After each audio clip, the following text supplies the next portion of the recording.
Doctor, இப்போ நீங்கள் சொன்னது போல் 2023ஆம் ஆண்டு ஒரு 2 ஆண்டுகளுக்கு முன்னாடி பார்த்தோம் அப்படின்னா இதே மாதிரி ஒரு காப் சிரப்பில் தான் வந்து ஆப்பிரிக்காவில் நம்மளோட பேர் கொஞ்சம் கெட்டு போச்சு, அங்கெல்லாம் நிறைய உயிர் பலிகள் ஏற்படுன்னு சொல்லிட்டு அப்பயே ஒரு குற்றச்சாட்டு எழுந்தது. எதற்காக தொடர்ந்து காப் சிரப்லேயே வந்து கலப்படம் அதிகமாக போயிட்டு இருக்கு? காப் சிரப் மட்டும் இல்லை தம்பி, ஸ்ரீலங்கா எவ்வளோ பெரிய நாடு தம்பி. அந்த நாட்டில் நான் பத்திரிகையில் படித்து 134 இந்திய மருந்துகளை அவங்க தடை பண்ணினாங்க. டேப்லெட்ஸ் எல்லா மருந்துகளுமே.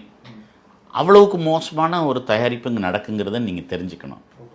அதை எந்த கம்பெனியும் இங்கே நம்ம எந்த மருந்துகள்னு இங்கே லிஸ்ட்டு வாங்கினோம், ஃபாலோ அப் வரணும்ல. நம்ம கவர்மெண்ட் உடனே முழிச்சிக்கிட்டு அந்த 134 மருந்தையும் கொடுங்க, அந்த 134 மருந்து கம்பெனி எங்கே இருக்குது, உடனே ரெய்டு போங்க.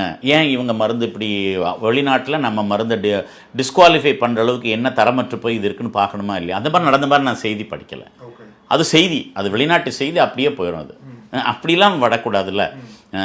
நான் எனக்கு தெரிஞ்ச இன்னொரு விஷயம் சொல்கிறேன். அமெரிக்காவில் ஜெனரிக் பிராண்டு 50% நம்ம இந்திய நாட்டிலேருந்து தான் ஏற்றுமதி பண்ணுறாங்க. ஆனால் அதுக்கு அந்த நாட்டிலேருந்து FDA ஆஃபீஸர்ஸ், ட்ரக் ஃபார்மா கம்பெனிகளுடைய இன்ஸ்பெக்ஷன் டீம் இங்கே வந்து இன்ஸ்பெக்ஷன் பண்ணி ஒவ்வொரு வருஷமும் பண்ணி தான் அனுப்பும். அப்படி இருக்கும்போதே அங்கே ஒரு கன்சியூமர் வந்து எப்படி கண்டுபிடிச்சாருன்னு தெரியல.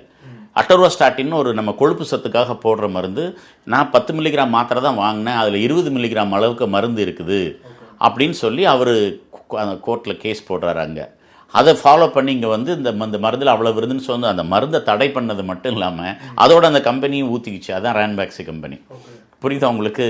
அந்த அளவுக்கு அவங்க தன்னுடைய குடிமக்கள் மேலே அக்கறை காட்டுறது தான் நம்ம இதை பார்க்கணும். அது இங்கே இல்லைங்கிறது நம்ம இந்த விஷயத்தில், அதுவும் தமிழ்நாட்டில் இல்லைங்கிறது எனக்கு ரொம்ப கஷ்டமாக இருக்குது. ஏற்கனவே ஹோட்டலில் என்ன மாதிரி சாப்பாடு தர்றாங்க, எல்லாம் டெய்லி நடக்கிறதில்ல. ஃபுட் ஹேண்ட்லர்ஸ்லையோ அல்லது ஹோட்டல்லையோ நடக்கிறது டெய்லி நம்ம வந்து செய்திகளில் பார்த்துக்கிட்டே தான் இருக்கிறோம். வண்டு இருக்குது, புழு இருக்குது, பூச்சி இருக்குது. இன்ஸ்பெக்ஷன் போனால் அங்கே சரியான விதத்தில் அதை வச்சுக்கலன்னு எடுத்துக்கிறதெல்லாம் நம்ம பார்க்குறோம். அதையும் தாண்டி இதுவும் ஒரு செய்தி தான் நமக்கு.